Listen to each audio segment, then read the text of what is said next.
असलामुअलैकुम। तो स्टार्ट करते हैं आज की क्लास। और आज की क्लास में हम हमने लास्ट क्लास में I think so introduction cover किया था ASP.NET कोर का।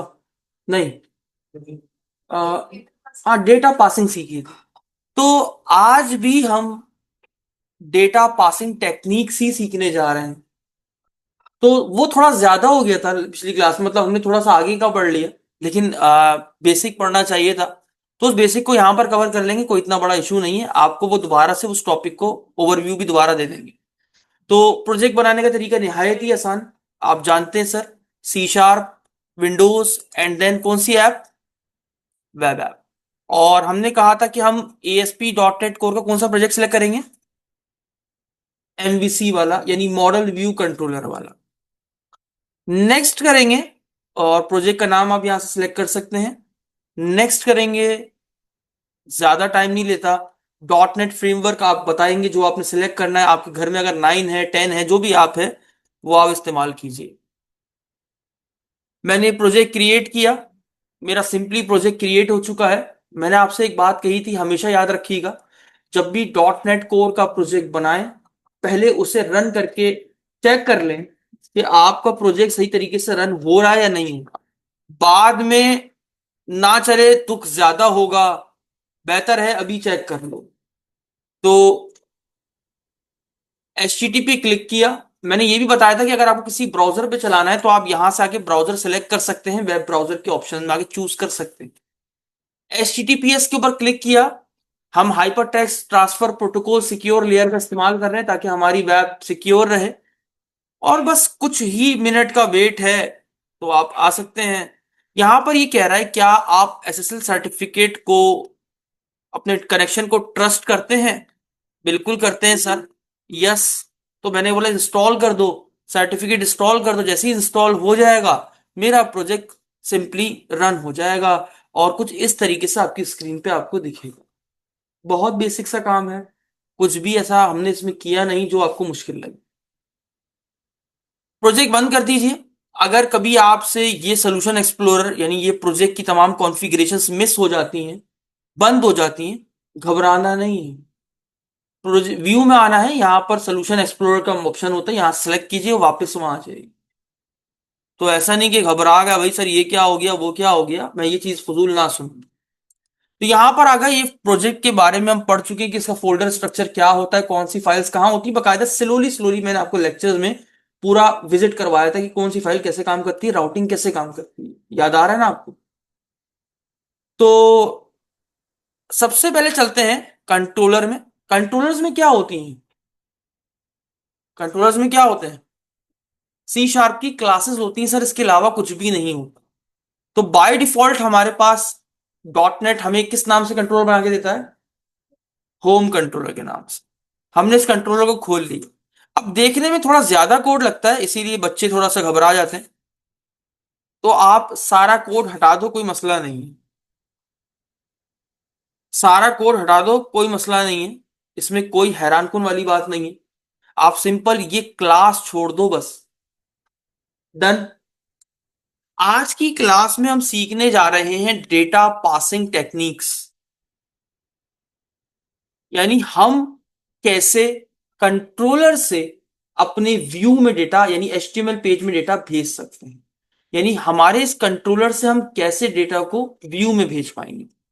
इसको आप और नाम भी दे सकते हो, आप इसको डेटा पासिंग मैकेनिज्म भी कह सकते हैं।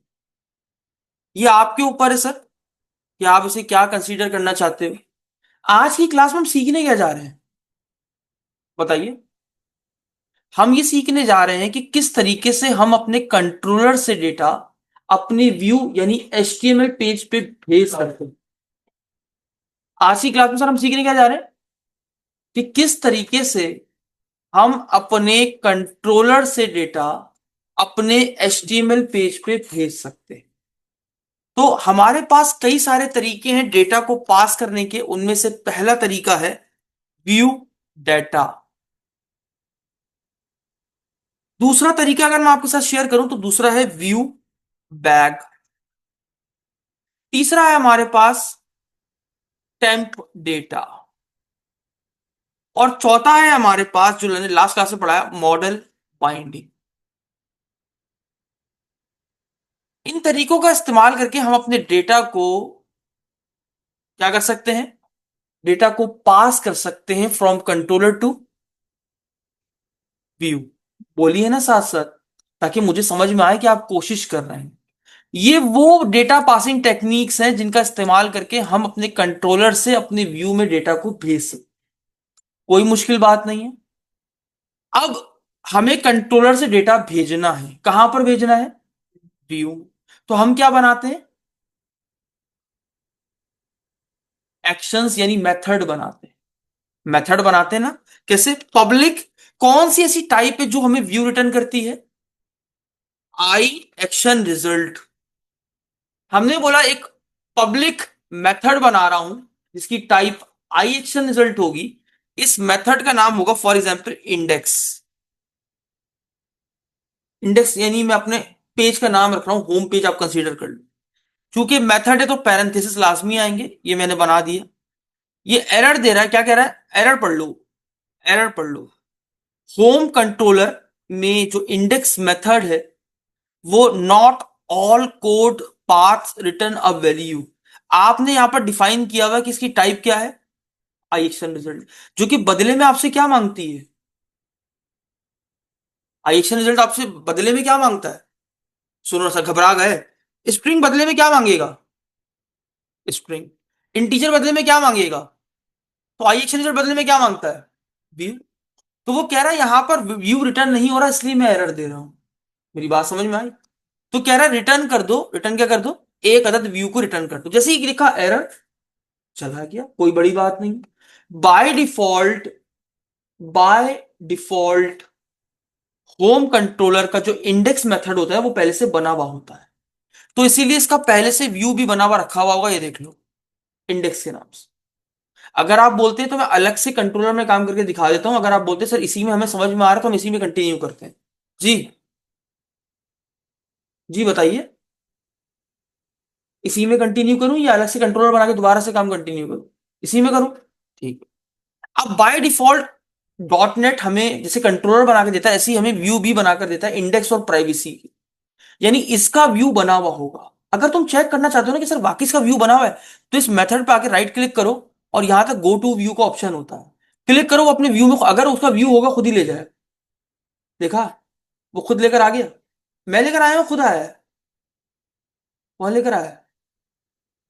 सर यानी वो व्यू बना हुआ था तभी वो मुझे व्यू यहां पर लेकर आ गया। अब आ जाओ इधर। आज हम क्या सीख रहे हैं कि इमेजिन करो मेरे पास एक अदद वेरिएबल है, इमेजिन इट, स्ट्रिंग लिखा हुआ है, इसमें नेम है और नेम में पड़ा हुआ है असद। स्ट्रिंग एक वेरिएबल है, स्ट्रिंग नेम नाम का एक स्ट्रिंग वेरिएबल है जिसमें असद पड़ा हुआ है। अब ये मेरे पास कहां पड़ा हुआ है असद, कहां पड़ा हुआ है, कंट्रोलर में।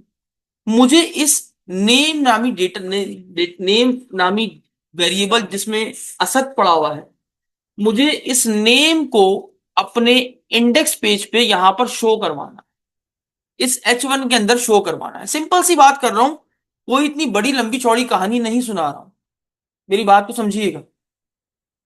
ये मेरे पास अलग सी शार्प की क्लास है, व्यू मेरे पास ये रहा मेरा HTML पेज। मुझे अपने इस वेरिएबल को यहां पर शो करवाना है H1 के अंदर। तो हमने देखा कि अगर हमें डेटा पास करना है फ्रॉम कंट्रोलर टू व्यू, तो हम इन तरीके का इस्तेमाल करके अपने डेटा को पास कर सकते। तो आइए चलते हैं, बिस्मिल्लाह करते हैं, पहला काम करते हैं। तो हम डायरेक्टली वेरिएबल में रख के डेटा को पास नहीं कर सकते फ्रॉम कंट्रोलर टू व्यू। तो हमारे पास पहला तरीका क्या है, व्यू डेटा। मैं क्या करता हूं, इस डेटा को रिमूव कर देता हूं, वेरिएबल को, और यहां पर मैं व्यू डेटा पर बना लेता हूं। जब मैं इसके ऊपर कर्सर रखता हूं तो यहां पर कुछ कहता है, पढ़ो, Microsoft ASP.NET Core.MVC view features, view data dictionary controller view data. यानी यहां पर ये कह रहा है कि व्यू डेटा जो है ना, बेसिकली आपके पास एक डिक्शनरी की तरह है। अगर आपको याद हो, मैंने आपको कलेक्शंस पढ़ाई थी, एक जेनेरिक कलेक्शन और नॉन जेनेरिक कलेक्शन, सब मौजूद थे उस क्लास में, मुझे याद है, वो किसी ने मिस नहीं की थी। उसमें हमने देखा था कि अगर हम डेटा को डिक्शनरी का इस्तेमाल करते तो डिक्शनरी में डेटा किस तरह स्टोर होता है, की वैल्यूज में। याद आया? यानी इसका मतलब व्यू डेटा एक ऐसी टेक्निक है जिसकी हम की बनाकर डेटा को पास कर सकते हैं। तो की बनाने के लिए हम एरे ब्रैकेट का यूज करते हैं, और यहां पर हम इस की का नाम रख लेते हैं। आप बताओ क्या नाम रखूं इस की का? नेम रख लेता हूं। मैंने एक व्यू डेटा का इस्तेमाल किया। व्यू डेटा क्या है थोड़ा सा बता दूं। डेटा पासिंग टेक्निक है। जैसे लारावेल में हमें कंट्रोलर से व्यू में डेटा को पास करना होता है, तो हम कॉम्पैक्ट फंक्शन का इस्तेमाल करते हैं या एरे में डेटा को रख के भेजते हैं। तो यहां पर ऐसा नहीं होता। यहां पर अगर आपने कंट्रोलर से अपने व्यू में डेटा को भेजना है तो आप यहां पर इन टेक्निक्स का इस्तेमाल कर सकते हैं। उनमें से पहली टेक्निक हम पढ़ने जा रहे हैं जो कि है व्यू डेटा के नाम। तो व्यू डेटा क्या है? बेसिकली एक डिक्शनरी ऑब्जेक्ट है। डिक्शनरी ऑब्जेक्ट मतलब जब आपका डेटा सेंड करेगा तो वो किस फॉर्मेट में होगा? ऑब्जेक्ट की शक्ल में होगा। किस फॉर्मेट में होगा? ऑब्जेक्ट। और ये जब डेटा भेजता है ये किस फॉर्मेट में भेजता है? की वैल्यू के फॉर्मेट में। की वैल्यू में क्या बनता है? ऑब्जेक्ट ही तो बनता है सर। ऑब्जेक्ट ही बनता है ना। क्या जावास्क्रिप्ट भूल गए हो? और जावास्क्रिप्ट में ऑब्जेक्ट पढ़कर आए होगे। आपने देखा होगा, आप उसको उसको बनाते थे ऐसे ब्रैकेट बनाए, भाई की लिखी नेम, और उसमें क्या स्टोर कर दिया? सर, ये क्या बना हुआ है? ये की वैल्यू के फॉर्मेट में डेटा स्टोर हो रहा है। और ये है क्या पूरा? जब आपको असद निकालना हो तो आप किसको कॉल करते हो? नेम यानी की को कॉल करते हो। बहुत सिंपल सी बात कर रहा हूं। तो यानी व्यू डेटा जो है वो आपके पास एक डिक्शनरी है। डिक्शनरी में डेटा को रखता है, यानी की वैल्यू के पेयर में डेटा को रखता है, और इसमें जब आप डेटा को पास करते हो तो डेटा किस फॉर्मेट में मिलता है उसको? ऑब्जेक्ट की शक्ल में। अब आपने समझ लो एक तरह का ये वेरिएबल है जिसमें डेटा असाइन करना है। तो जब किसी चीज में कोई चीज असाइन करनी हो तो क्या यूज करते हैं? Equals to. मैंने इसमें क्या डाल दिया? असद अली। बहुत सिंपल सी बात है। हम यहां पर वेरिएबल लेके डेटा को पास नहीं कर सकते। हमने यहां पर क्या किया? व्यू डेटा का इस्तेमाल किया। हमने यहां पर उसकी की बनाई। की क्या है? नेम। और इस नेम में क्या पड़ा हुआ होगा? कोई सवाल यहां तक? अब मेरी बात सुनिएगा। हम एक्शन से, ये एक्शन है ना हमारे पास, इसमें वैसे तो हम इसको मेथड बोलते हैं, लेकिन डॉट नेट के अंदर इसको एक्शन बोला जाता है। एक्शन यानी मेथड ही बोला जाता है। अब हम एक्शन से डेटा कहां भेज रहे हैं? अपने व्यू के अंदर, यानी एचटीएमएल पेज के अंदर। हम चाहते हैं H1 के अंदर डेटा डिस्प्ले हो जाए। मैं बहुत स्लो पढ़ा रहा हूं ताकि आपको समझ में आ जाए। तो यानी एक्शन टू डेटा कहां जा रहा है? अच्छा, ये जितनी भी टेक्निक्स है ना, एक बार मेरी बात दोबारा गौर से सुन लो। ये डेटा को पास करती हैं एक्शन टू व्यू, यानी कंट्रोलर टू व्यू। लेकिन एक बात और, समटाइम्स कभी कभी हम एक एक्शन से दूसरे एक्शन में भी डेटा को भेज सकते हैं। नहीं समझे? मतलब इमेजिन करो ये एक एक्शन है, एक और एक्शन बना हुआ है अबाउट के नाम से। अब मुझे अपने असद अली को यहां से यहां भेजना है, यानी action to action data transfer करना। अभी तक हम क्या कर रहे थे? एक्शन टू व्यू डेटा भेज रहे थे। तो समटाइम्स कभी कभी हमें एक्शन टू एक्शन भी डेटा ट्रांसफर करना पड़ सकता है। तो इसके लिए भी हम इन्हीं इन्हीं डेटा पासिंग टेक्निक का इस्तेमाल करते हैं। डन? हाँ, आई एक्शन ही। अब आगे समझिए। आई एक्शन रिजल्ट बेसिकली एक टाइप है जो कि व्यू को रिटर्न करती है। अगर मैं यहाँ पर स्ट्रिंग लिखता तो वो एक स्ट्रिंग रिटर्न होता। हमें एक व्यू मतलब एचटीएमएल पेज चाहिए, तो इसलिए हमने आई एक्शन रिजल्ट टाइप का इस्तेमाल किया। यहां पर आई एक्शन रिजल्ट बेसिकली एक व्यू रिटर्न करता है, यानी एक एचटीएमएल पेज रिटर्न करता है। अब हमने अपने वेरिएबल यानी व्यू डाटा में क्या रख लिया? अपना डेटा स्टोर कर लिया। अब सवाल ये कि sir how to receive it here, हम इसको यहां कैसे रिसीव करेंगे? मैंने आपको बताया था सी शार्प में एक, जब आप व्यू को बनाते हो तो व्यू की जो एक्सटेंशन होती है वो क्या होती है? C S H T M L. View की एक्सटेंशन क्या होती है? C S H T M L. यानी ये वो फाइल है जहां पर आप ना सिर्फ एच टी एम एल का कोड कर सकते हो बल्कि सी शार्प का कोड भी कर सकते हो। जैसे लारावेल में ब्लेड डॉट पीएचपी होती है, यानी आप ना सिर्फ आप H T M L code कर सकते हो बल्कि वहां पर आप पीएचपी का कोड भी इजिली इम्बेड कर सकते हो। लारावेल में एक इंजन होता है, ब्लेड इंजन, जो कि आपके पीएचपी के कोड को एचटीएमएल में कन्वर्ट करता है। ऐसे ही डॉट नेट में भी एक इंजन होता है, उसका नाम होता है रेजर इंजन। ये सी शार्प का कोड अगर मैं यहाँ पर लिखूंगा ना, तो सी शार्प के कोड को जो एचटीएमएल में कन्वर्ट करेगा वो रेजर इंजन होता है। मेरी बात समझ में आई? कोई मुश्किल बात नहीं कर रहा हूं। चलो अगर तुम्हें कॉम्प्लेक्स लग रही है तो मैं आसान कर देता हूं, छोड़ो। अभी व्यू डेटा छोड़ो। सिंपल। मैंने सिंपल एक इंडेक्स मेथड बनाया और मैंने क्या बोला? व्यू दिखा दो। व्यू कौन सा? ये जो बना हो। अब इस H1 में असद लिखा, इमेजिन करो असद अली लिखा हुआ है। कोई इतना मुश्किल काम नहीं कर रहा, अब आसान कर रहा हूं। पहले हम सी शार्प को सीखते हैं कि यहाँ पर सी शार्प कैसे चलती है। तो अब मैं जब प्रोजेक्ट को चलाऊंगा तो बाय डिफॉल्ट मेरी जो राउट कॉल होती है वो होम कंट्रोलर, और कंट्रोलर से एक्शन बाय डिफॉल्ट इंडेक्स होता है। ये देखो, आपको सडनली प्रिंट होगी, कोई मुश्किल चीज नहीं है। बाय डिफॉल्ट राउट कहां मौजूद होती है सर? आपकी प्रोग्राम डॉट सी एस वाली फाइल के अंदर ये देखो, ये लिखा हुआ है। कंट्रोलर कौन सा यूज होगा? होम। उसका उसमें एक्शन कौन सा चला देना? इंडेक्स। आप देख लो आपका कंट्रोलर का नाम क्या है, उसमें कौन सा एक्शन चल रहा है? इन डिफॉल्ट राउट पहले से सेट है। बात समझ में आ गई? अब हमने क्या देखा, सर सर आपने सिखाया था सी शार्प सिखाएंगे, सिखा रहा हूं। मैं कहता हूं मेरे नाम को 10 बार प्रिंट कर दो, तो सिंपल आपको जहन में क्या आता है, क्या चलाओगे? लूप। सवाल ये कि सी शार्प के कोड को लिखे कैसे? बड़ा आसान है। जब भी सी शार्प लिखनी हो, हमेशा एट द रेट के साथ यूज होगी।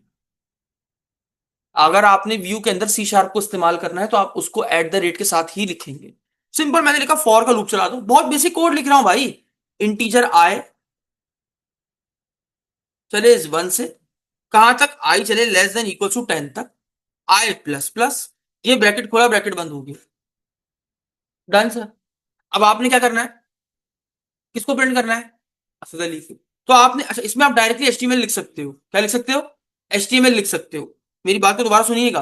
असद अली लिख दिया मैंने क्या बोला, ये कोड किसमें आ गया? लूप में। सिंपल सी शार्प लिखी हुई, कोई मुश्किल चीज है? बस एट द रेट का सिंटेक्स लगाया, स्टार्ट किया, स्क्रीन पे आउटपुट देख लो। देखना अभी तुम, क्या हुआ? 10 दफा आ गया। राइट कंट्रोल एचटीएमएल देखो इसकी, मुझे बताओ यहां पर मेरा लूप कहां चल रहा है? तो ये जो सी शार्प का कोड कन्वर्ट हुआ एचटीएमएल में, किसने किया? रेजर इंजन में। यही तो कब से सिखा रहा हूं। यानी आपको सी शार्प का कोड कन्वर्ट एचटीएमएल में हो रहा है, और जो कन्वर्ट कर रहा है वो कौन कर रहा है? रेजर इंजन ही तो कर रहा है मेरे भाई। अब इमेजिन करो कि तुम्हें यहां पर काउंटिंग प्रिंट करनी पड़ती, और काउंटिंग किसमें आ रही है? आई में। तो अब आई क्या है? बेसिकली एक वेरिएबल है। तो सी शार्प का कोड है, तो सी शार्प के लिए क्या इस्तेमाल करते हैं? At the rate I. ये लो बस, आसान है यार, है ही कुछ नहीं। मैं तो डॉट नेट कोर को लारावेल से भी ज्यादा सिंपल समझता हूं। ये लो हो गया, कोई मुश्किल। यानी सिंपल अल्फाज में व्यू बेसिकली मिक्सचर है दो एक्सटेंशन का। कौन कौन सी? C S mean C sharp, HTML means. तो अगर आप चाहो तो व्यू के अंदर डायरेक्टली सी शार्प और एचटीएमएल दोनों ही लिख सकते हो। कौन सा इंजन है, सवाल आ सकता है, जो सी शार्प के कोड को एचटीएमएल में कन्वर्ट करता है? Razor engine. बात खत्म हो गई। क्लियर है टॉपिक? आगे अगर आप बोलते हो तो मैं इफ एल्स भी लगा के दिखा सकता हूं भाई। आप बोलो तो मैं करके दिखा दूंगा, मुझे कोई शिकायत नहीं।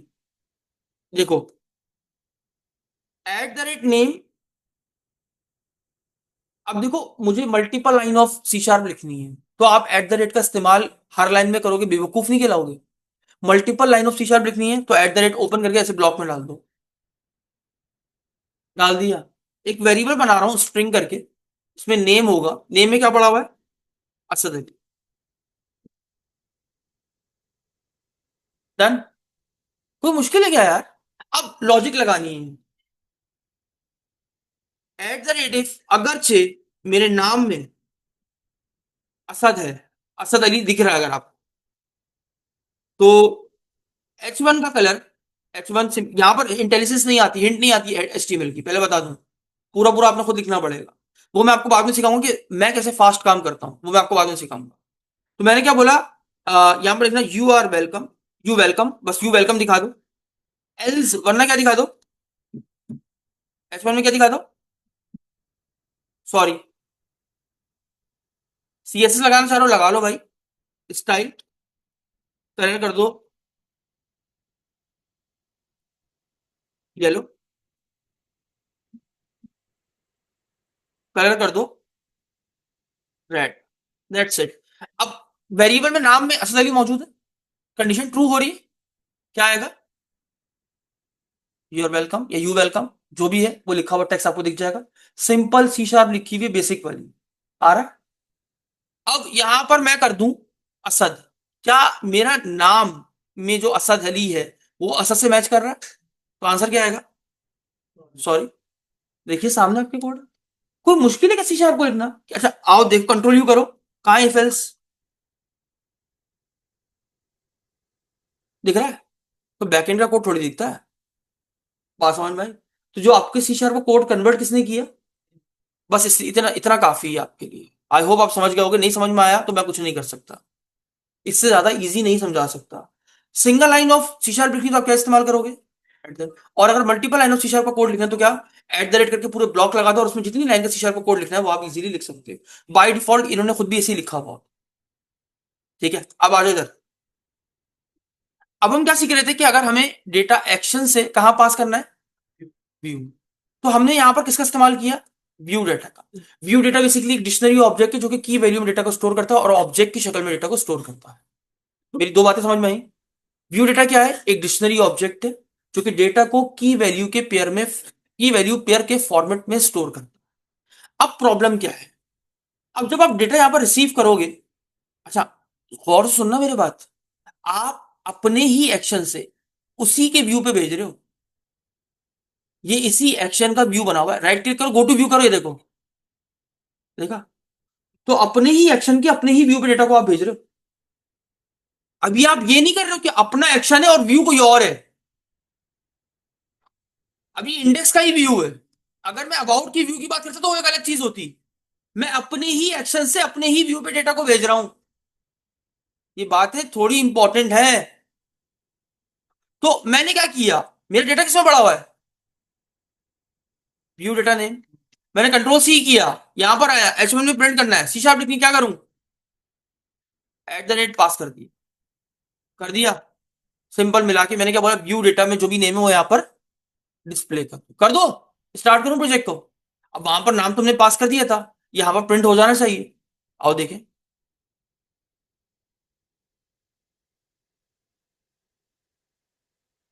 असद अली आ गया सर।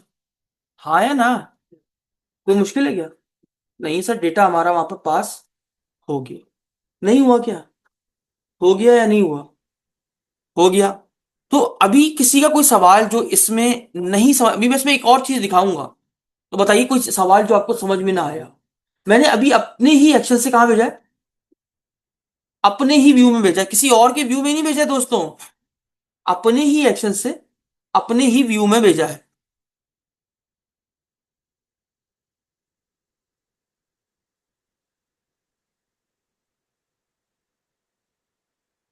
एक,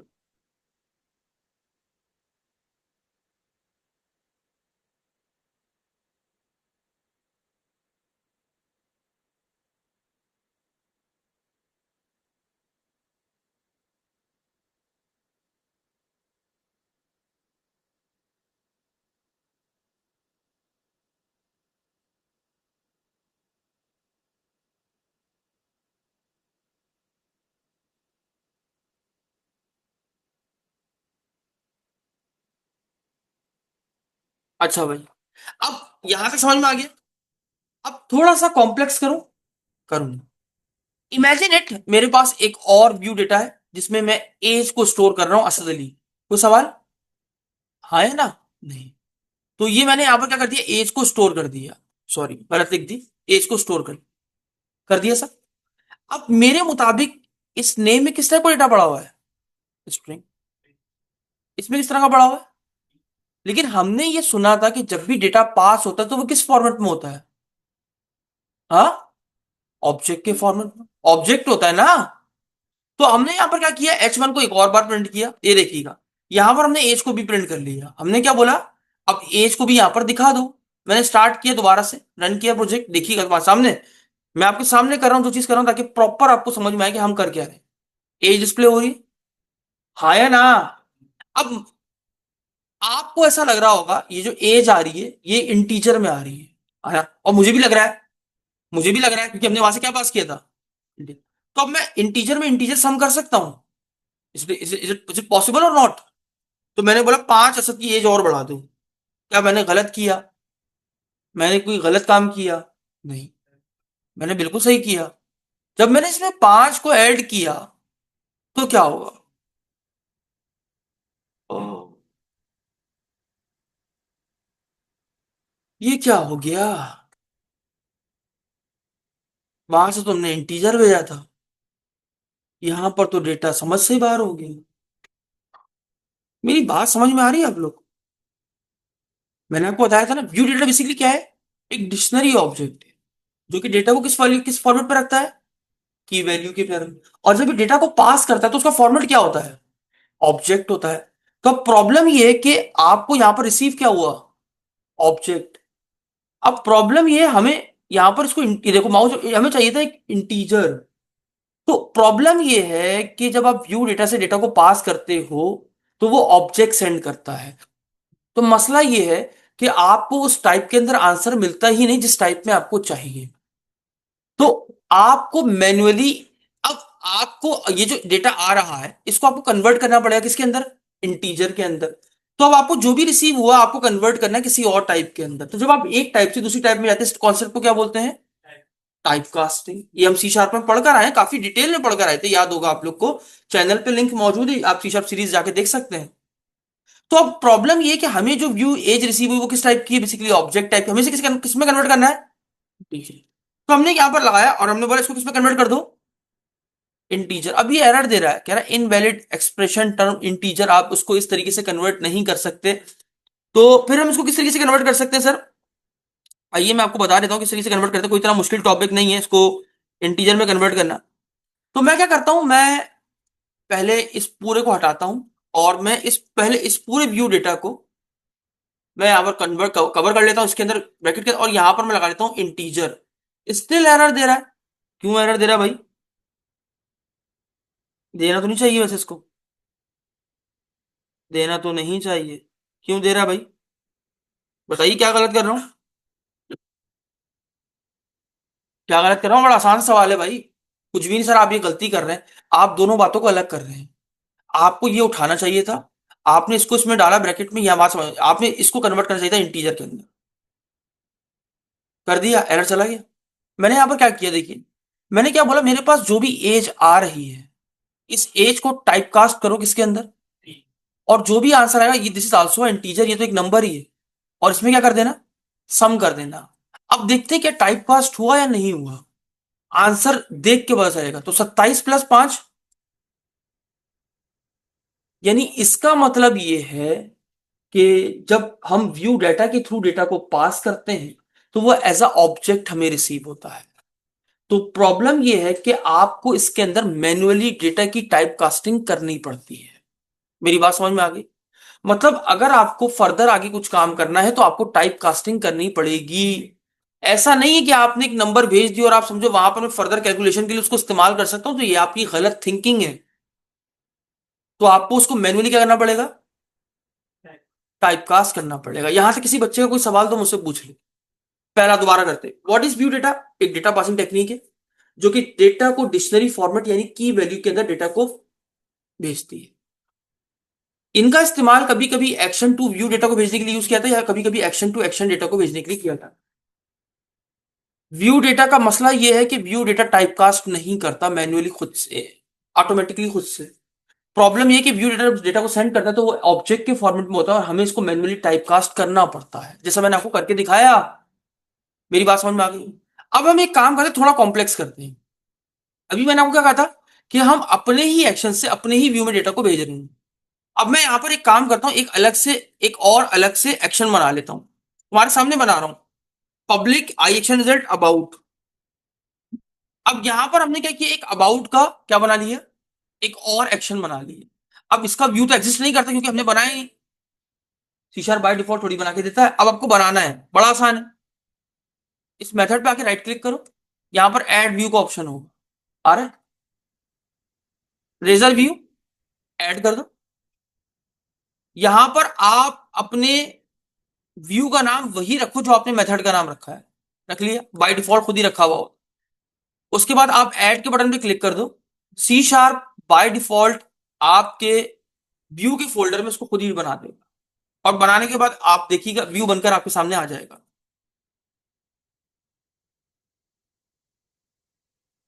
थोड़ा टाइम ले रहा है सर, लोड हो रहा है, आ गया, कोई मुश्किल तो नहीं है ना। अब ये कहां बना होगा सर, व्यू के फोल्डर में। सी शार्प की एक बहुत अच्छी बात ये है कि वो जिस नाम से कंट्रोलर बनाता है उसी के फोल्डर में काम कर रहा होता है। ये देखो, अबाउट कहां बना है, होम के अंदर। लारावेल में ऐसा नहीं होता, लारावेल में आप खुद जाके व्यू बनाते हो, यहाँ पर बनाने की जरूरत नहीं पड़ती, यहाँ ऑटोमेटिक खुद क्रिएट करता है, फोल्डर के अंदर सेपरेट काम करता है। बात समझ में आ गई? अब देखो, अब मैं क्या कहना चाह रहा हूं, मैं चाह रहा हूं मेरा ये जो एज या नेम है, इसको मैं अपने व्यू के अलावा किसी और एक्शन के व्यू में प्रिंट कराऊं। सर कोई बड़ी बात नहीं है, ये कोड कंट्रोल सी करें, यहां पर पेस्ट कर दें। क्या मैंने कुछ गलत कहा? क्या मैंने कुछ गलत किया? नहीं किया ना। अब यहां पर हो क्या रहा है, पहले मैं अपने ही एक्शन से अपने व्यू पे भेज रहा था, यानी उसी के व्यू के ऊपर भेज रहा था। अब मैं क्या कर रहा हूं, अपने एक्शन से किसी और के व्यू पे भेज रहा हूं, किसी और एक्शन के व्यू पे भेज रहा हूं। सिंपल सी बात है। प्रोग्राम को स्टार्ट किया, कोई एरर नहीं है अभी तक। देखिए दोस्तों, कोई एरर नहीं है। स्टार्ट किया, अब यहां तो डेटा आ रहा है नहीं, होम के इंडेक्स पे डेटा आ रहा है। अब आपको दूसरी राउट पे जाना है, तो पहले आता है कंट्रोलर का नाम। कंट्रोलर का नाम क्या है? होम। उसके बाद आपने एक्शन किस नाम से बनाया है? अबाउट। आपने अबाउट लिखा, कोड फट गया। कोड फट गया भाई आपका। Object reference not set to an instance of an object blah blah and so on. आपको लग रहा होगा एरर इस पे आ रहा है, तो आओ इस कोड को, अपने वाले को हटा लेते हैं और फिर चला के देखते हैं। स्टार्ट किया, सिंपल प्रोग्राम है, कोई इतनी बड़ी चीज है नहीं। होम में आके मैंने क्या लिखा, अबाउट को चला दो, चल रहा है। सर एरर तो इस पे तो नहीं था, जबकि एरर वहां पर दिखा था लाइन नंबर 3 में, लेकिन ऐसा नहीं है, एरर इसमें था। इसमें क्यों था? इसका मतलब ये है कि सर, अच्छा, अभी मैं किस रिक्वेस्ट पे था बाय डिफॉल्ट? घबरा क्यों रहे हो? साथ चलो ना, मुश्किल थोड़ी कर रहा हूं, आसान ही कर रहा हूं। अभी बाय डिफॉल्ट मैं किस रिक्वेस्ट पे हूं? होम के इंडेक्स पे। एग्री और नॉट? अब हमने इंडेक्स की रिक्वेस्ट से हमने यहां से डेटा भेजा, अपने ही व्यू पे रिसीव कर लिया, जो कि दिख रहा है। लेकिन अगर हम एक रिक्वेस्ट से दूसरी रिक्वेस्ट पे जेके जाते हैं, तो प्रॉब्लम यह है कि व्यू डेटा में से डेटा गायब हो जाता है। बेसिकली वो गायब नहीं होता, वो डिलीट हो जाता है। मतलब, इसका मतलब यह है कि व्यू डेटा अपने पास अपने ही व्यू तक के डेटा को, अपने ही व्यू पे डेटा को दिखा सकता है। जब हम दूसरे व्यू की बात करते हैं, तो वहां पर वो डेटा को डिलीट कर देता है। यानी इसका मतलब मल्टीपल रिक्वेस्ट के ऊपर व्यू डेटा काम नहीं कर सकता। मतलब अगर आप मल्टीपल व्यूज पे जाओगे, तो उस पे आपका व्यू डेटा काम नहीं करता। यानी वो सिर्फ अपने व्यूज, अपने अपने एक्शन से अपने व्यू पर तो डेटा को लेके जा सकता है, लेकिन अपने एक्शन से अपने दूसरे के व्यू के ऊपर डेटा को लेकर नहीं जा सकता। कितनी बातें हुई व्यू डेटा की? नंबर वन, डिक्शनरी ऑब्जेक्ट जब डेटा को सेंड करता है, किस फॉर्मेट में करता है? ऑब्जेक्ट, यानी की वैल्यू के अंदर डेटा को स्टोर करता है। दूसरी बात, व्यू डेटा मैन्युअली टाइप पास करना पड़ता है, ऑटोमेटिक खुद से नहीं करता, क्योंकि वो डेटा किस फॉर्मेट में भेजता है? ऑब्जेक्ट। तीसरी बात, व्यू डेटा का जब हम एक एक्शन से दूसरे व्यू के अंदर लेके जाते हैं, दूसरे एक्शन के व्यू में, तो वहां पर वो डेटा को क्या कर देता है? डिलीट कर देता है। तो उसके पास वो डेटा मौजूद नहीं है, तो इसीलिए यहां पर एरर आया। एरर किस चीज का आया, पढ़ लो। ऑब्जेक्ट रेफरेंस नॉट, यानी खाली मिल रहा है उसको, कुछ भी आंसर नहीं मिल रहा, इसलिए उसने कोड में एरर दे दी। यहां तक इतना समझ में आया? आया? मुश्किल तो नहीं है, आसान।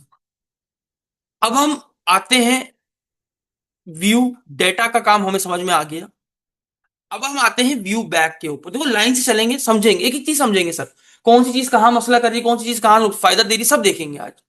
अब हम आते हैं व्यू बैक। तो मैं अगर व्यू बैक लिखता हूं, तो यहां पर देखो बड़ा प्यारा दिखा रहा है कि ये एक ऐसी प्रॉपर्टी है जो कि डायनेमिक है।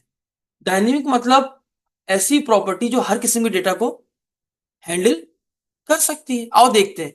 अच्छा, व्यू बैग में जब आप व्यू बैग बनाते हो, तो इसमें जो आप इसकी की रखते हो, वो डॉट के साथ रखते हो। यानी जो आप व्यू बैग का नाम रखोगे, वो डॉट के बाद रखोगे। तो क्या नाम रखूं उसका? एज रख दूं? व्यू बैग के एज में क्या स्टोर कर दो? 27। कोई मुश्किल है क्या? ऐसे ही व्यू बैग में क्या स्टोर कर दो? नेम स्टोर कर दो। View bag dot name. Done sir. अब मुझे इस व्यू बैग को यहां प्रिंट करना है, क्या करूं? ये तो व्यू डेटा था, क्या करूं? कमेंट करो पहले इसको। अब यहां पर क्या प्रिंट करना है मुझे? View bag. तो मैंने व्यू बैग डॉट नेम पूरा कॉल किया, यहां पर आके पेस्ट कर दिया। कर दिया। यहां पर आके view bag dot as copy paste कर दिया। कर दिया। यहां पर एरर ने सही कर दिया, फिक्स कर दिया सर। कोई मसला? यहां तक तो कोई मसला नहीं है ना। अच्छा, एक काम और कर लेते, इसकी दूसरे दूसरे व्यू पे भी ये चीज कॉपी पेस्ट कर देते, कर दे।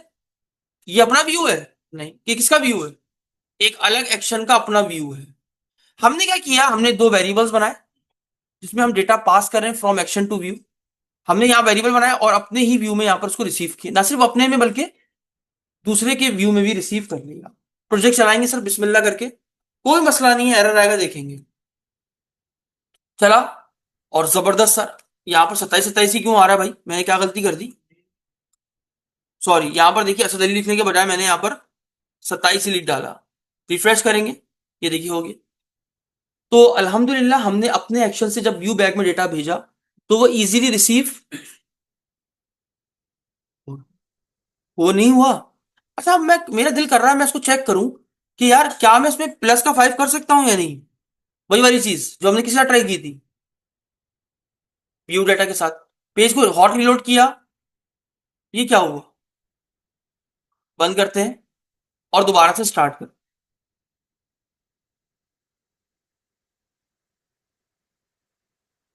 ये क्या हुआ? हाँ, ये क्या हुआ?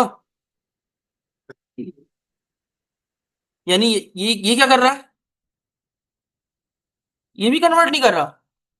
हाँ, क्या ये भी कन्वर्ट नहीं कर रहा? सर बताइए ना, मैं आपके साथ बैठा हुआ हूँ। हाँ, तो ये भी नहीं कर पा रहा क्या?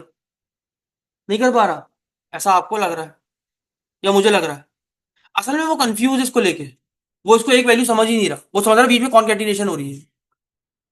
मैं ब्रैकेट अगर लगा दूं, अब की ब्रैकेट, ब्रैकेट इसलिए काउंट यूज किए जाते हैं, ब्रैकेट इसलिए यूज करता है according to BODMAS rule के मुताबिक, ब्रैकेट कम कब यूज करते हैं? जब हमें उसको एक सिंगल वैल्यू बनाना हो। तो मैंने क्या बोला, ये पूरी की पूरी क्या है, एक वैल्यू। स्टार्ट करें? हाँ हाँ, यानी view back dynamically type casting खुद से कर लेता है, हमें अलग से करने की जरूरत नहीं पड़ती। एक चीज तो अच्छी हुई भाई, एक चीज जो पहले भी नहीं चल रही थी वो यहां पर हमें मिली कि हम उसको अचीव कर सकते हैं। अब प्रॉब्लम ये है, क्या मेरी दूसरी रिक्वेस्ट के ऊपर ये डेटा होगा या नहीं? आप क्या बोलते हो, क्या कहते हो, होगा या नहीं होगा? कोशिश तो करो, हाँ या नहीं में जवाब तो दो। देखो, व्यू बैक डेटा स्टोर करता है, पता चल गया। हम उससे एक अपने एक्शन से अपनी व्यू पे डेटा ले पा रहे हैं, बिल्कुल। इसमें हमें टाइप कास्टिंग की नीड नहीं पड़ती क्योंकि ये डायनेमिक होता है इसकी नेचर, तो वो खुद ब खुद ऑटोमेटिकली कन्वर्ट कर लेता।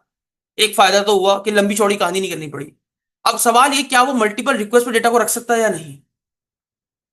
रख सकता है। ठीक है, ट्राई करते हैं सर। ओ शिट, यहाँ पर फिर डेटा डिलीट हो गया।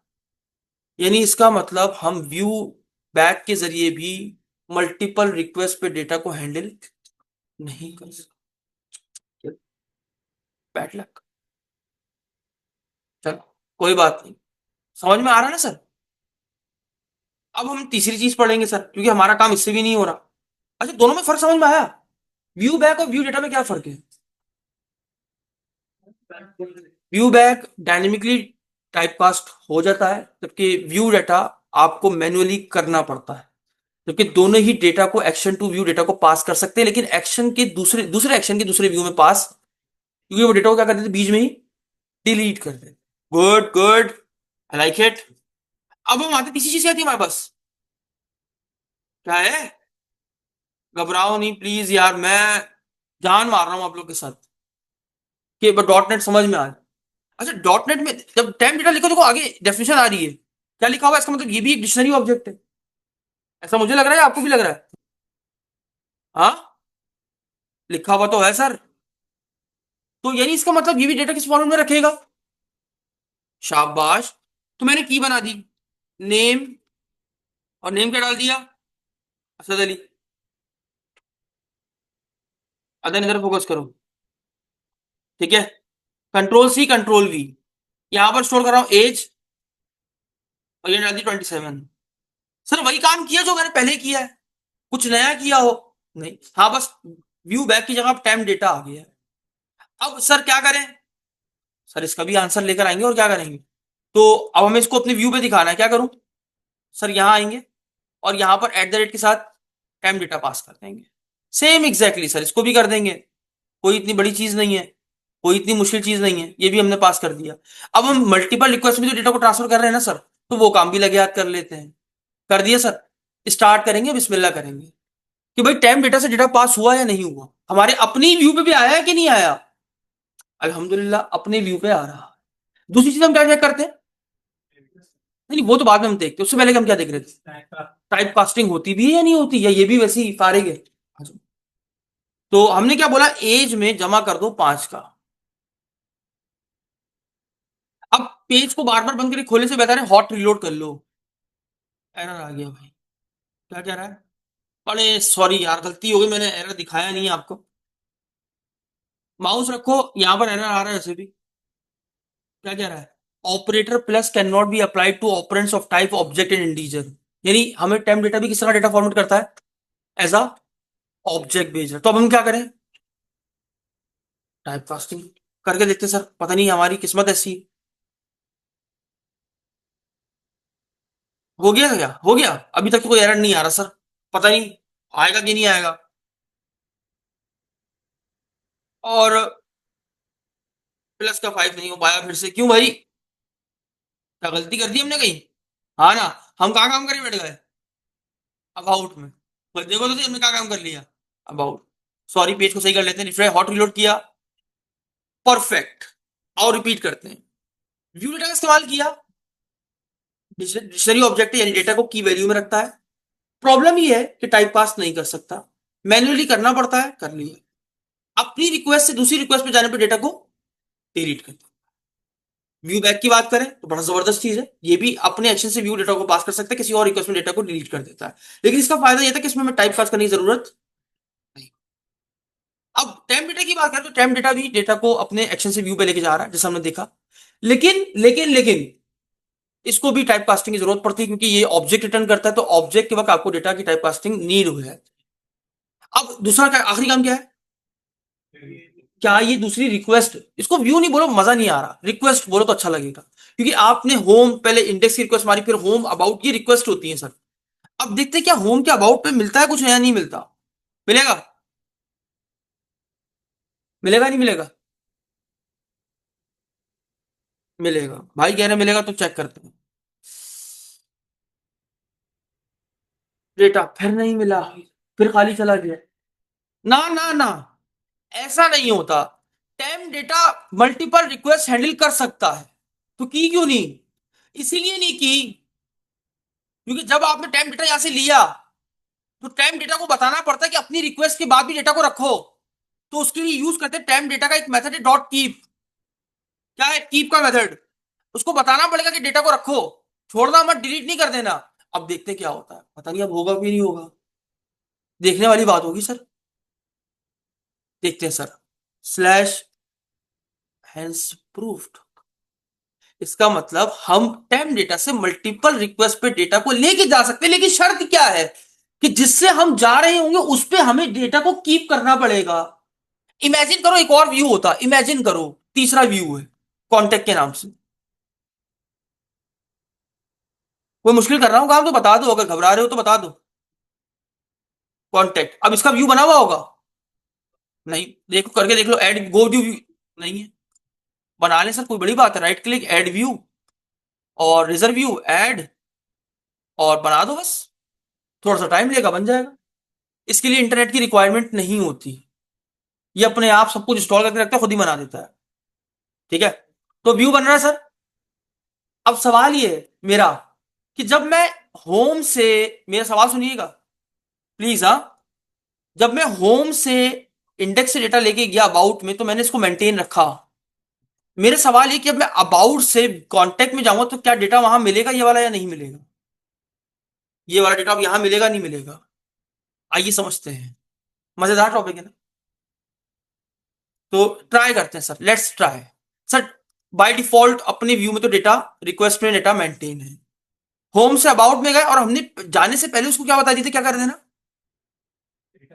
डेटा को संभाल के रखना, अगर दूसरी रिक्वेस्ट पे जा रहा हूं तो यही कहा था। चला गया। है मेंटेन है। अब सवाल ये है कि अगर मैं कांटेक्ट पे चला जाऊं,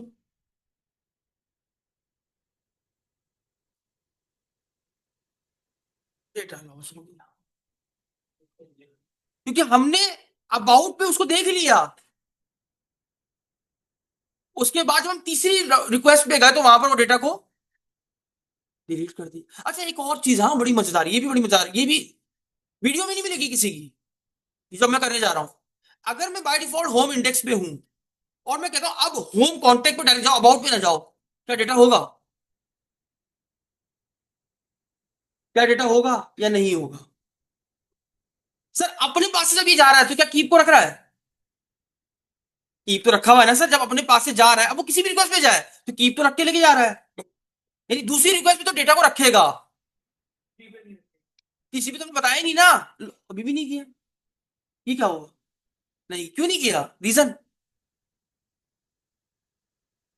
बताओ ना। कांटेक्ट पे तो लाना चाहिए था इसको, कांटेक्ट को खाली क्यों दिया इसने? शाबाश शाबाश, मेरे साथ कोशिश करो। मैंने तो पहली रिक्वेस्ट में डेटा रखा है ना, तो मैं अब दूसरी रिक्वेस्ट में जा रहा था तो उसमें रखना चाहिए था इसको, तो यहां पर कोई गड़बड़ है? नहीं सर, वही काम किया है आपने, टाइम डेटा रखा हुआ है। ठीक, वाले भी तो यानी इसका मतलब ये है कि जब हम एक रिक्वेस्ट से दूसरी रिक्वेस्ट में जा रहे हैं, दोबारा करेंगे, एक बार फिर ट्राई करेंगे, मजा नहीं आ रहा। अभी हम किसमें हैं? होम के इंडेक्स राउंड, पहली रिक्वेस्ट में। होम के अबाउट में जा रहे हैं सर, डेटा मेंटेन है, लेकिन होम के बाद कांटेक्ट में जा रहे हैं ना सर, तो कांटेक्ट सही लिख रहा हूं मैं? सर डेटा नल हो जाता है। अगर मैं दोबारा चलाऊं और इस बार मैं अबाउट की जगह दूसरी रिक्वेस्ट कांटेक्ट रख दूं, तो प्रॉब्लम ये है कि डेटा मिल गया। वो कोई प्रॉब्लम थी उस टाइम, अब डेटा रिसीव हो गया, लेकिन अब सवाल ये है, अब मैं कांटेक्ट से अगर अबाउट पे चले तो क्या डेटा होगा? नल हो गया ना सर। देखिए मेरी बात को समझिए, बड़ी मजेदार है, बहुत मजेदार टेक्निक है। जब आप होम या पहली रिक्वेस्ट से जाने लगे किसी और रिक्वेस्ट पे, तो आपने उससे क्या बोला? क्या बोला आपने? मेरा डेटा को डिलीट नहीं करना, क्या करना? संभाल के रखना। अब आप किसी भी रिक्वेस्ट पे गए इनमें से, तो जो कि डेटा संभाला हुआ था, तो वो डेटा आपको वहां से मिला कि नहीं मिला? अब जब आप इसके पास से गए कॉन्टेक्ट से अबाउट में या अबाउट से कॉन्टेक्ट में, तो क्या यहां पर कोई डेटा मेंटेन है? तो हमने बस क्या करना है सर, उसको बताना है कि डेटा को कीप रखो, बड़ी मेहरबानी होगी आपकी। आओ देखें। हाँ सर बताना। बड़ा मजेदार कॉन्सेप्ट और इतना आसान है यार डॉट नेट, कि कोई इतनी कॉम्प्लेक्स। अब आओ देख डायरेक्ट होम से किसमें जाओ, अबाउट में जाऊं, डेटा रखा हुआ है, कॉन्टेक्ट में जाऊं, ये क्या हुआ? नहीं सर, प्रोजेक्ट से शायद लोड नहीं हो पाया।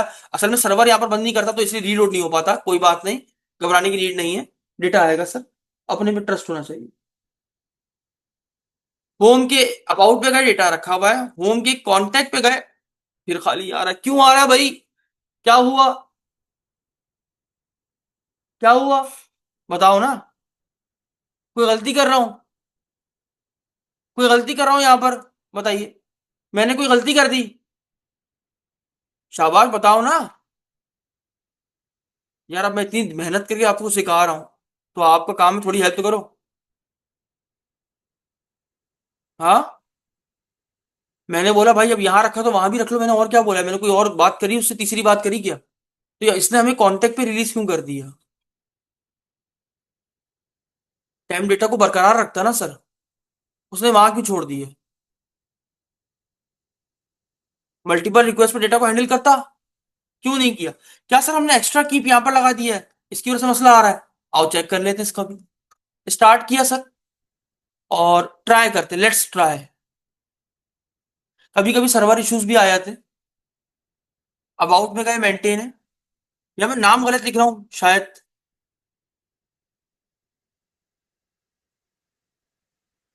Object reference not set to an instance of an object, कोई मसला आ रहा है सर। वो कह रहा है खाली मिल रहा है। क्यों मिल रहा है खाली? क्यों मिल रहा है खाली? क्योंकि हमने तो मल्टीपल रिक्वेस्ट पे डेटा को पास किया है। क्यों मिल रहा है खाली? क्या कोई नहीं है यहाँ पर बताने वाला? क्या कोई नहीं है यहाँ पर डेटा को बताने वाला कि हमें खाली क्यों मिल रहा है?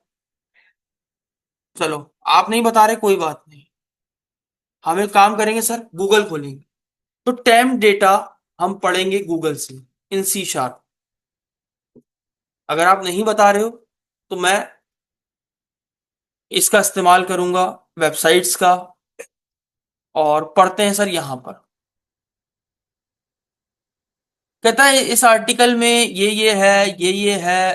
टेम्प डेटा डिक्शनरी ऑब्जेक्ट है, जैसे मैंने आपको बताया, जो कि डेटा को डिक्शनरी यानी की वैल्यू के पेयर में स्टोर करता है। इसको स्टोर करने का तरीका कुछ ऐसा है, मैं आपको सिखा चुका हूं अभी बच्चों। आगे बढ़ो। तो यहां पर से टेम्प डेटा को पास किया, ये C# का कोड लिखा हुआ है। ठीक है। तो अब सवाल ये है कि इसने डेटा को मेंटेन कैसे किया। ठीक है। तो आइए से पूछते हैं कि तुमने अपने डेटा को how to keep data multiple request.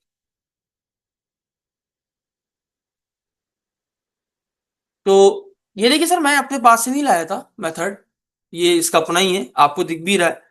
कह रहा है कुछ इस तरीके से आप डेटा को मेंटेन रख सकते हैं। लेकिन प्रॉब्लम क्या है? प्रॉब्लम ये है कि अगर आपको अपने पास मल्टीपल रिक्वेस्ट में डेटा को मेंटेन करना है तो आपको क्या करना पड़ेगा? क्या करना पड़ेगा? देखो सामने लिखा हुआ कोड। हाँ, आप उसको वेरिएबल में स्टोर करोगे। अच्छा, नहीं सर, आपको ये बताना पड़ेगा। अभी देखो सामने लिखा हुआ है यार, हैरत की बात है अदन, समझ नहीं पा रहे। मैं अभी आपको दोबारा दिखा रहा हूं। जी आयशा।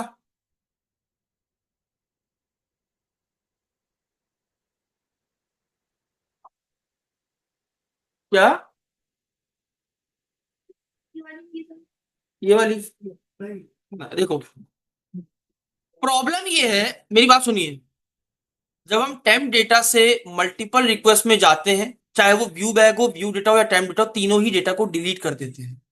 तो टेम्प डेटा वो वाहिद तरीका है जिसके जरिए आप मल्टीपल रिक्वेस्ट में डेटा को मेंटेन कर सकते हैं। उसका एक मेथड है, उसका नाम क्या है? कीप। अब प्रॉब्लम ये, तुमने यहाँ पर कीप तो यूज किया लेकिन ये नहीं बताया कि किसको मेंटेन करना है। हाँ। नहीं नहीं, तो आप की पास कर दो, इमेजिन करो ना। तो हम एग्जाम्पल यहाँ पर सिर्फ एज देख लेते हैं, अभी इसको नेम को हटा देते हैं। ठीक है, क्योंकि मुझे नेम भी अलग से कीप करना पड़ेगा। ठीक है। अब हम देखते हैं क्या हमारी एज वो दोबारा रख पाता है कांटेक्ट के लिए या नहीं। आओ देखते, ट्राई करते हैं। मैंने यही कोड वापस हमने गूगल पे खोला था, पता नहीं आपने देखा कि नहीं देखा, मुझे नहीं पता। अब मैं होम से अगर अबाउट पे जा रहा हूँ, डेटा मेंटेन है। लेकिन देखो, होम से अबाउट पर डेटा मेंटेन क्यों रहा? क्योंकि मैंने यहाँ पर ऑलरेडी कीप रख लिया था। अब मैं अबाउट पे आ चुका हूं, तो मैंने क्या बोला, अभी भी किसका डेटा रखो अपने पास, किस पेज पे जाने के लिए? अब मैं किसी और रिक्वेस्ट पे अगर जा रहा हूं तो एल्स प्रूफ। यानी हम गलती क्या कर रहे थे? हम बस ये की नहीं बता रहे थे, हम ये तो बता रहे थे कि डेटा रखो। कौन सा रखो? ये तो आप और मैंने डिस्कस किया ही नहीं। तो इसीलिए वो डेटा को मेंटेन नहीं कर पाए। समझ में आया सर? समझ में आया अब? जी। इसको नहीं आया? अब मैं नेम और एज। हाँ। नहीं सर, ऐसा नहीं होता। अब दोनों डेटा मेंटेन करके दिखा रहा हूं मैं आपको। अबाउट में गए, आ गए। कॉन्टेक्ट में गए, तीनों में आ गया सर। मल्टीपल रिक्वेस्ट में डेटा हैंडल हो गया बाय यूजिंग टेम्प। अब कोई बच्चा जिसको समझ में नहीं आया, कोई सवाल तो मुझसे पूछ ले जी, ऐसा क्या कंफ्यूजन है बताओ। बताओ क्या कंफ्यूजन है? हाँ। एक मिनट जरा, सर खामोशी रखिए, मैं सर सवाल समझ लूं जी। जी। हाँ, क्योंकि हम ऑलरेडी यहाँ पर डेटा को टेम्प डेटा बता चुके थे कि क्या डेटा रखना है। मेरी बात समझ में आई? उसको मालूम था कि टेम्प डेटा में क्या डेटा पड़ा हुआ है। तो हमने उसको बोला कि जब तुम एक नई रिक्वेस्ट पे जाने लगो तो डेटा को क्या कर लेना, अपने पास संभाल के रखना, डिलीट। तो अब हम चाहे इस पे जाए या इस पे जाए, डेटा मेंटेन था, हमने वहां प्रिंट कर लिया। अब हम फॉर एग्जाम्पल अबाउट पे चले गए, अबाउट पे आकर डेटा उसने दिखा दिया, यहां पर दिखा दिया। अब प्रॉब्लम ये है कि वो फिर डेटा भूल गया, याददाश्त कमजोर है असल में इसकी। इमेजिन कर लो याददाश्त कमजोर है। तो हमने उसको बताया कि भाई अब तुमने जब इस पेज पे आ गए तो नेम और एज को दोबारा अपने पास बरकरार रखो, डिलीट नहीं करना अगली रिक्वेस्ट पे जाने तक। जो मैं तीसरी रिक्वेस्ट पे गया तो क्या हुआ, डेटा था और मिल गया। अब इमेजिन करो, अब देखना सवाल अब मुश्किल आएगा। जब मैं पहली अपनी रिक्वेस्ट पे गया उस पर डेटा होगा। अब अगर सवाल ये कि जब मैं होम से डायरेक्ट कॉन्टेक्ट पे जाऊं तो क्या डेटा होगा, होगा ना। अब मैं कहां से जा रहा हूं, इंडेक्स से कहां जा रहा हूं, डायरेक्ट कॉन्टेक्ट। कीप रख लेगा ना उसको, रख लिया। अब कॉन्टेक्ट से कहां जा रहा हूं, क्या डेटा होगा, नहीं होगा सर। कॉन्टेक्ट में कहां पता उसको डेटा रखना है कि नहीं रखना, कॉन्टेक्ट में कहां डिफाइन किया तुमने, कहां बताया हुआ है। मैं कॉन्टेक्ट की बात, कॉन्टेक्ट से कहां जा रहा हूं, कॉन्टेक्ट ने डेटा छोड़ दिया। कॉन्टेक्ट कॉन्टेक्ट में आया हूं ना, होम से डायरेक्ट, होम से अबाउट में गया, कॉन्टेक्ट में गया, पहले ये बताओ। तो कॉन्टेक्ट के पास पता, उसको पता है कि डेटा रखना है कि नहीं रखना, नहीं। तो आओ देखते क्या होता है, अबाउट में गया, फिर अब क्या करें, सर उसको भी बताया ना कि ये रखो। अब देखो, अब समझ में आया सर, कितना कितना इजी सा टॉपिक है यार, बिना वाला कॉम्प्लेक्स बना रहे हो। तो मैंने क्या लिखा, पहले कॉन्टेक्ट में जाओ, उसके बाद अबाउट में जाओ। अब चूंकि उसको पता है डेटा मेंटेन, यानी इसका मतलब अगर हमें मल्टीपल रिक्वेस्ट पे अपने डेटा को हैंडल करना हो तो हम टाइम डेटा का इस्तेमाल करते हैं।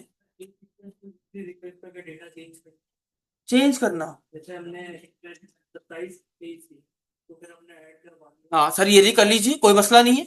आप अबाउट पे काम करिए, 5 की जगह 6 लिख दीजिए और यहाँ पर 7 लिख दीजिए सर, आपकी मर्जी, कोई मसला नहीं। इसकी वैल्यू को चेंज थोड़ी करा पाएंगे आप, ये तो ऑलरेडी आ रही है। आप उस वैल्यू के अंदर फर्दर काम कर सकते हैं ना। नेम को आगे आप अपना नाम ऐड कर दो, कंपनी का नाम ऐड कर दो, वो मसला नहीं। 32 आ रही है, 33 आ रही है, 34 आ रही है। भाई वो तो आपको डेटा चाहिए ना, तभी तो आप वेरिएबल में डाल के लेके जा रहे हो। उसके बाद आप उसको मॉडिफाई करो, वो एक अलग बात है। बात समझ में आ गई। तो कोई ऐसा बच्चा जिसको डेटा पासिंग टेक्निक समझ में नहीं आई हो, फिर पूछ रहा हूँ सर, बहुत आसान तरीके से समझाने की कोशिश की है, काफी टाइम खींच लिया मैंने इस पे। और अगर कोई नहीं आई तो वो मुझसे पूछ ले। आज की क्लास में हमने क्या पढ़ा, डेटा पासिंग फ्रॉम, इसको दूसरा नाम क्या बोलेंगे, एक्शन टू व्यू। हम ये टेक्निक कब इस्तेमाल करते हैं, जब हमें एक्शन टू व्यू या कभी कभी डेटा पास करना हो। हमारे पास कितने तरीके हैं, कौन कौन से, व्हाट इज व्यू डेटा, जो कि डेटा को स्टोर करता है। इसका नुकसान क्या है, ये बेसिकली ऑब्जेक्ट सेंड करता है और इसमें आपको डेटा ऑब्जेक्ट के फॉर्मेट में रिसीव होता है, तो ये टाइप कास्टिंग नहीं करता। तो क्या करना पड़ता है, मैन्युअली टाइप कास्टिंग करनी पड़ती है। यहां तक कोई सवाल नहीं। अच्छा इसका एक और नुकसान भी है, क्या है, मल्टीपल रिक्वेस्ट पे डेटा को लेकर नहीं है। नेक्स्ट जी, अफान साहब, what is view back. Sir ये एक डायनेमिक प्रॉपर्टी है जो आपके पास डेटा को एक्शन टू व्यू लेकर जा सकती है, अपने ही एक्शन से अपने ही व्यू पर। इसमें टाइप कास्टिंग की नीड नहीं होती क्योंकि ये ऑटोमेटिकली खुद से कर देता है। इसमें भी आप मल्टीपल रिक्वेस्ट पर डेटा को हैंडल नहीं कर सकते, क्यों, क्योंकि डेटा को क्या कर देते हैं, डिलीट कर देते। नेक्स्ट जी सर, गुलाम साहब, व्हाट इज टाइम डेटा। आसान है सर, कोशिश कीजिए, साथ साथ आइए। टाइम डेटा क्या है, मैं डेफिनेशन खोल दूं अगर आपको चाहिए, देखिए माउस से खोल दी। सर टाइम डेटा एक डिक्शनरी ऑब्जेक्ट है, यानी इसका मतलब ये भी डेटा की वैल्यू के अंदर ही स्टोर करता है। टाइम डेटा जब डेटा को सेंड करता है तो ये भी ऑब्जेक्ट के फॉर्मेट में ही सेंड करता है, तो इसको भी टाइप कास्टिंग की नीड पड़ती है। तीसरी बात, इसके जरिए हम मल्टीपल रिक्वेस्ट पर डेटा को manage by using keep method. That's it, बस यही था टॉपिक।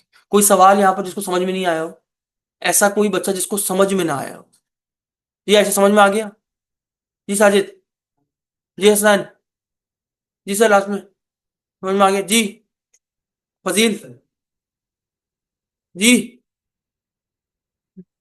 तीनों को आ गया, इधर तीनों को आ गया सर, जी सर, ये टॉपिक था सर, जी। डायनेमिक इसलिए कहा है क्योंकि वो टाइप कास्टिंग की नीड नहीं पड़ती, वो अपने आप खुद ही डेटा टाइप को कंसीडर कर लेता है। ठीक है, तो यहीं तक रखते हैं आज की क्लास को, मिलते हैं नेक्स्ट क्लास में एक नए टॉपिक के साथ, तब तक इजाजत दीजिए। अल्लाह हाफिज।